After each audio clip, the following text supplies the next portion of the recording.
What do you make with the weird turn of events with this game, with the turnovers, the free throw line shooting? Just overall, it was a wild game. It was a strange game. I didn't think we competed very well in the first half. I loved the way we competed in the second half, and if we play with that type of intensity and competitiveness for the whole game, then we're in business. But we got to put it together for 48 minutes. Kind of your view on what happened on that final turnover that killed you guys? All I saw was Steph got trapped at half court and tried to pass over the top. I don't know who made the deflection, but caught the ball in a little bit of a vulnerable position, and it happens.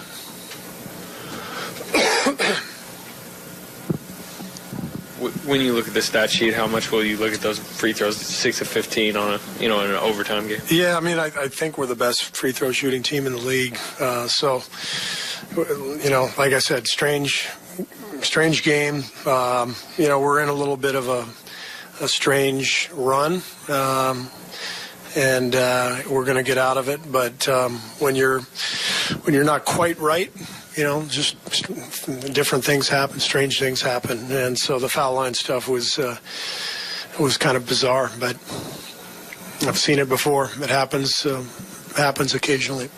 There are a lot of plays that just look like they were poorly executed. You talked about the effort, but what do you think of the execution overall, especially in the first half? First half execution was very poor. Second half it got better. Ball movement was fine. I didn't think we were aggressive enough in the first half. It looked like we were kind of just on our heels and didn't play with any force or any purpose. And second half got better, but by that time we were in a dogfight and having to scrap. So, excuse me. As I mentioned, I think we got to find a way to compete for the full 48 minutes right from the opening tip and leave everything else behind and just go play. Coach, you primarily ran an 8-man rotation tonight. There were a couple guys that got a few minutes. What motivated that, and what did you see from those three to make them the primary guys off the bench?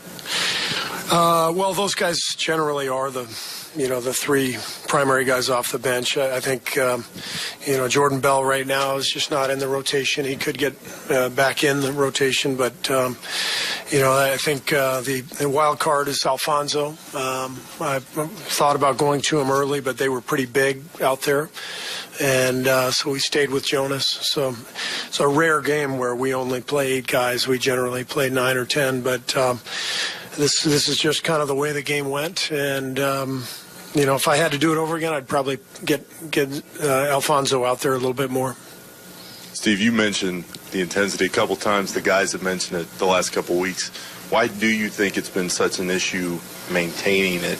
We're trying to find it for 48 minutes. I don't know. I'm not being flip or whatever you want to call it. Sometimes you can't put your finger on certain things, and for whatever reason, we're just not quite clicking. We're not quite together on all fronts, and we've got to get to that point where I think just not winning and playing the way we have done for many years. I think our guys are a little disappointed, in that, and maybe that's affecting them. But that's when you got to fight even harder. But like I said, I thought the second half we fought like crazy, and if we do that, then we're in good shape. We were kind of talked the last couple of days about how you guys are being affected by the way teams are defending Draymond. Portland clearly did it again tonight. How did you see that kind of screw up your guys' offense? Well, we've worked on some things the last couple of days.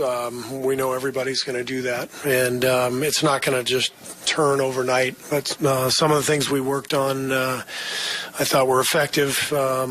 Some of them were not instinctive, and so we're going to have to continue to work on some of those counters over the coming weeks and get more comfortable with that stuff. Mentioned the free throw shooting. You missed 61 field goals. The three-point shooting wasn't good. When you have a team like this, a really good shooting team that shoots this poorly, is there anything you can identify? I mean, is it like anything you see that can be fixed immediately? No, I mean it all evens out over the course of the year. We shoot a very high percentage overall. You're going to have certain games where shots don't go in as much. They're a good shooting team. They shot 36%. So neither team played particularly well, but it ended up being a hell of a game, hell of an entertaining game, and I thought Portland deserved the game and played well enough to win, and they earned it.